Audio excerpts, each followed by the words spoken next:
വഹാബികളെ, അസ്സലാമു അലൈക അയ്യുഹൻ നബിയ്യു വറഹ്മത്തുള്ളാഹി വബറകാത്തു അത്തഹിയാത്തിൽ നിങ്ങൾ ഓതാറില്ലേ? അതിന്റെ അർത്ഥം ചിന്തിച്ചിട്ടുണ്ടോ?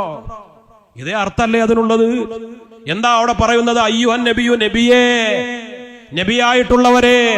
അസ്സലാമു അലൈക അയ്യുഹൻ നബിയു, നബിയായിട്ടുള്ളവരെ എന്നല്ലേ വിളി? നബിയെ വിളിച്ചാലല്ലേ നിസ്കാരം സ്വഹീഹാവൂ?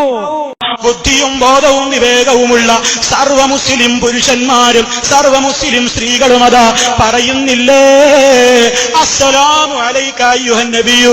ഇവരൊക്കെ റസൂലുള്ളാഹിനെ വിളിച്ച് തേടുകയാണോ? നിങ്ങൾ എങ്ങനെയാ അത് ഒപ്പിക്കാൻ നോക്കിയത്? നമ്മൾ റസൂലുള്ളാഹിക്ക് സലാം പറയാണല്ലോ. അപ്പൊ റസൂലുള്ളാഹിക്ക് സലാം പറയുമ്പോ ഖുർആൻ പറയുന്നുണ്ടല്ലോ, ആരോട് സലാം പറഞ്ഞാലും ഇദാ ഹുയ്യിതും ബിതഹിയ്യത്തിൻ ഫഹയ്യൂ ബിഅഹ്സന മിൻഹാ ഔ റുദ്ദൂഹാ.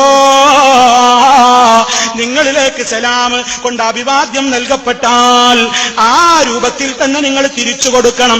അതല്ലെങ്കിൽ അതിനേക്കാൾ ഉത്തമമായ നിലയ്ക്ക് സലാം അഭിവാദ്യത്തിന് മറു അഭിവാദ്യം നടത്തണേ. ഖുർആൻ പറയുന്നുണ്ടല്ലോ. അപ്പൊ അയാളുടെ വ്യാഖ്യാനം പോകുന്നത് കേട്ടോ. അപ്പൊ റസൂലുള്ളാഹിനോട് നമ്മൾ അസ്സലാമു അലൈക അയ്യുഹൻ നബിയു എന്ന് പറയുമ്പോ അള്ളാന്റെ റസൂൽ അത് മടക്കണം എന്ന് നമ്മൾ ആഗ്രഹിക്കുന്നുണ്ടല്ലോ.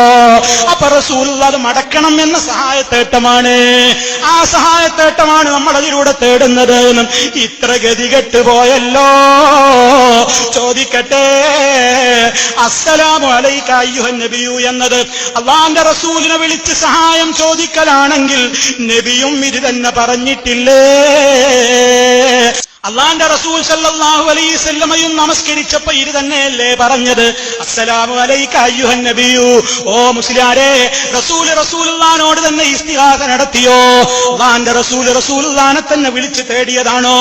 തീർന്നില്ലല്ലോ.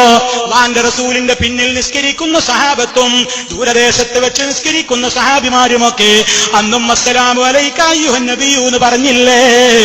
അവരും റസൂലുള്ളാഹിനെ വിളിച്ച് സഹായം തേടിയതാണോ? റസൂൽ അവരെ സഹായിച്ചിട്ടുണ്ടോ? മാത്രമല്ല, നബി സല്ലല്ലാഹു അലൈഹി വസല്ലമയോട് മാത്രമാണോ നമ്മൾ സലാം പറയാറ്?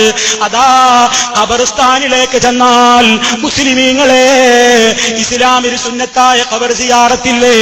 ആ ഖബറാളികൾ അടക്കം ചെയ്യപ്പെട്ടിട്ടുള്ള മഖ്ബറയുടെ സമീപത്തേക്ക് അതാ പള്ളിക്കാട്ടിലായാലും പ്രത്യേകം തയ്യാറാക്കപ്പെട്ട മറ്റ് സ്ഥലങ്ങളിലാണെങ്കിലും അതാ നൂറുകണക്കിന് ആളുകളെ ഖബറടക്കിയിട്ടുള്ള ഖബർസ്ഥാനിലേക്ക് മുസ്ലിമേ നമ്മൾ ചെല്ലുമ്പോ അസ്സലാമു അലൈക്കും എന്ന് പറയുന്നില്ലേ?